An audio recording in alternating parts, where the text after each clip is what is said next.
guys and girls? WWE Fanatics Ridge Wallace here, my WWE Extreme Rules 2007 pay-per-view review. I'm going to go through the pay-per-view, and then I'm going to give you my thoughts on some things about the pay-per-view, and then my thoughts on a Fatal 5-Way. So let's dive into it. WWE Extreme Rules 2017 pay-per-view. The first match of the night, we had Miz and Dean Ambrose. Shocker about this is I did not think this match was going to be first. I thought this match would probably be about our third, fourth match of the night. But it was the first match of the night. And I understand WWE had to grab you first with that first match. They had to get you interested.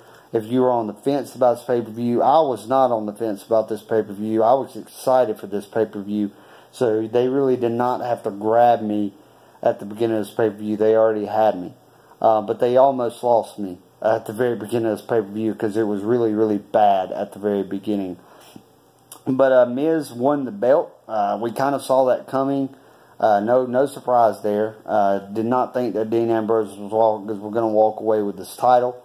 I knew wholeheartedly that the Miz was going to walk away with this title, and he did. He's a 7-time Intercontinental Champion. He knows the history of the belt. It's a big deal to him. He takes pride in it. He shops it around wherever he goes, as far as just showing it off. I've seen him on Good Morning America with the belt. I think he is a great Intercontinental Champion. He won via disqualification, which match was made for. And when this match was made and the stipulation was made with it, it gave Miz that opportunity, and we knew Miz was going to win it. Now, what would be really cool if WWE did a flop, and if Angle did a flop and said, I gave you that stipulation because I wanted to see if you would take that away or if you would win the match clean, and you did exactly what I thought you were going to do. You won via disqualification, but now you have to start winning matches clean. And it would be neat if WWE went with that angle, and that would be a good angle to go, because you can still put the belt on Miz, and you can have Miz start winning clean, and just adding more prestige to Miz with that belt. But I do believe that he will hold on to the belt for a while. But I have no beef. I have no quarrel with Dean Ambrose losing that belt. I think we saw it coming, and then and it's a good move by WWE, I believe. Then we had a Bayley promo. It was a short promo. It did not last long. It was a very boring promo. Bayley's not that good at promos, and I'm going to get into Bayley in a couple minutes once we get her match with Alexa Bliss. But then we had Fox and Dar lose to Banks and Swan in a very good match. It was good. It was entertaining. We had Sasha Banks catch Dar from the top rope with her famous knee drop, which was great. And I'm excited to see what WWE does with Swan and Banks. I think they could do more. I don't think there's going to be any type of storyline, romance type deal, but I do believe we're going to see these guys team up a little bit more. I don't think they're done. They get a good reaction from the fans. Their characters, their style really mimics each other. And you could do a lot with these guys. With these two individuals, and I'm excited to see what WWE does. Maybe they're going to throw Banks back into the main event picture, and this was a one-night thing, one-match thing, but we'll see. Then we had Elias Simpson promo, talking about his plan to go to the top. I do not believe he's going to be pushed to the top very soon. I think we're going to have him kind of beat up some mid-carders, go through a couple of average Joes for a while before we see him at the top. But eventually he's going to be in title contention. Eventually he's going to be one of your top guys. He's just going to be. So that's going to happen. I just do not believe WWE is going to do it quite yet. Then we had Bayley lose to Bliss for the Women's Championship. It was a kendo stick on a pole match, and it was bad. And Bliss did her part. She lit Bayley up. She gave Bayley strikes. But Bayley in this match just looked so out of place. She looked so uncomfortable. She just did not look like herself in this match. She looked lost. There was a point where she grabbed the kendo stick and she just did not use it.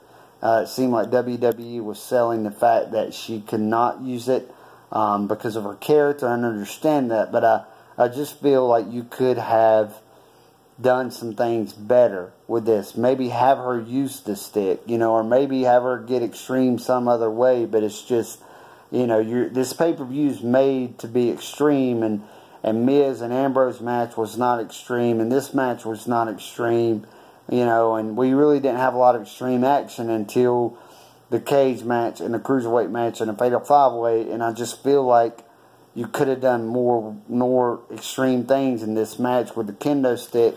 But it's just like when the kendo stick came out of a pole, it had no weight in the match, and I don't understand that. You're building this match up to whoever gets that kendo stick can use it as a weapon, and when it did come off, it really was not even used as a weapon except by Bliss, and that kind of defeats the purpose of the match.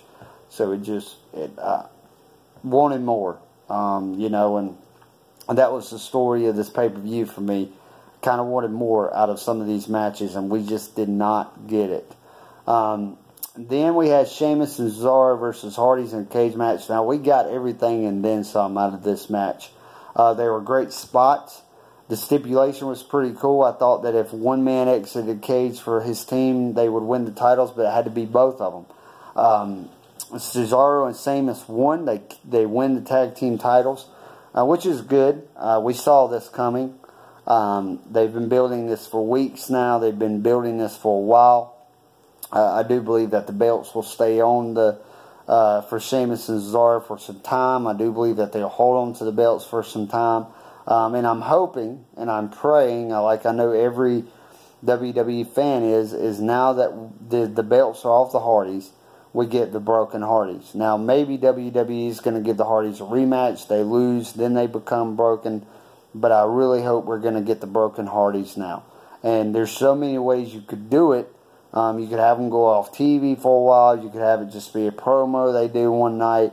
There's so many ways you could do it. But I'm really, really hoping that now that the titles are off of them, and they've had that run with coming back and winning the titles, that you can move into the broken Hardy stage. I'm really hoping that that's where they go here, and I think they've got a great opportunity too. But there's mess with the whole broken Hardy name thing right now, so I don't know if WWE has the rights to use it right now or what's going on with that situation. But I hope that if they don't, they get them soon so we can move into the broken Hardys. And then we had the Neville versus Aries cruiserweight match. Neville holds on to the belt. For me, that's a shock. I thought Aries was going to win this belt, but Neville beats him for the third time in a great submission match. I'm usually not high on submission matches just because the submission has to happen to win the match, but they did great work. Aries got the last chancery twice. He got it on the outside, which he could not win that away. And then the finish of this match was awesome. Neville hits the red arrow into the rings of Saturn. Aries taps out. And there was a really cool spot that after Neville had won the match, he was standing in the ring with the title, and the camera spuns to Aries, and Aries is just down and distraught. And you could just tell he looked really defeated. So I'm excited to see what WWE does. I do believe that we're going to get a Perkins and Aries thing now. And I don't believe what they're going to do with Neville. They may go with Swan. They may not. But, we'll see. I think that giving Aries a rematch is pointless at this point because he's been beaten 3 times.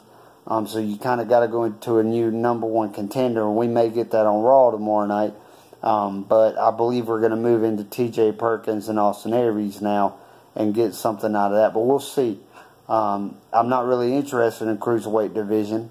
But because it's been a disappointment since it came to Raw and since it came to WWE. But I'm excited to see what they do with Neville moving forward. And it gives you some interest to kind of see what they're going to do moving forward. Then we had the Fatal 5-Way.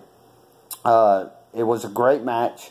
It was awesome. I think that every one of these superstars had moments where they shined. They all hit spots. They all hit finishers. Reigns hit a spear. Wyatt hit Sister Abigail. Finn had the coup de grace. Rollins had his knee stomp and his kick to the face. Joe had the key to clutch, which won him the match. It was a great match. We had a spot where Rollins put Wyatt through a table. Reigns put Joe and Balor through the railing. We had a spot in the match where it was just Reigns and Rollins. And the match for a while, it was just great all the way around. This was an incredible job by WWE to do what they did in this match. And I understand why.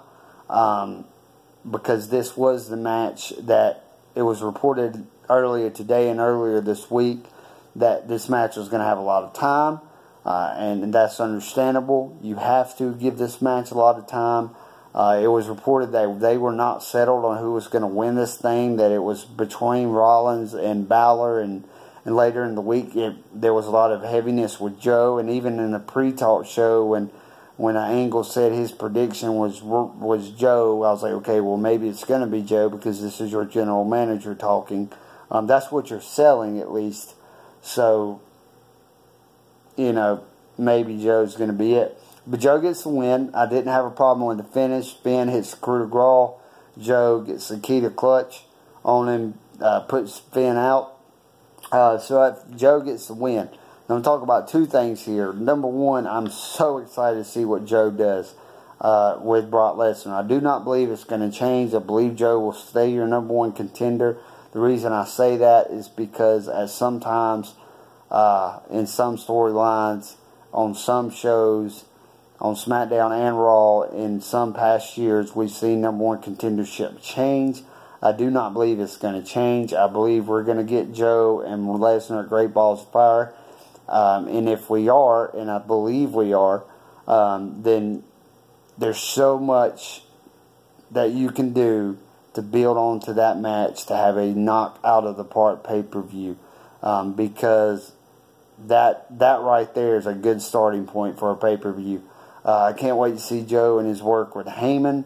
You know, I'm excited to see what they're going to do. Are they going to make Joe a face? Are they going to keep him as his heel? Is Lesnar going to become your face? You know, where are the fans going to swing as far as who they pull for in this match? It's going to be great. I do not believe we'll see Lesnar on Raw tomorrow night. We'll probably get him in a week or 2 weeks. I think tomorrow night we're going to kind of really have a lot more building of Joe in this victory and moving forward. I think we'll get some arcing into some other storylines. Now, second thing I want to talk about in this match.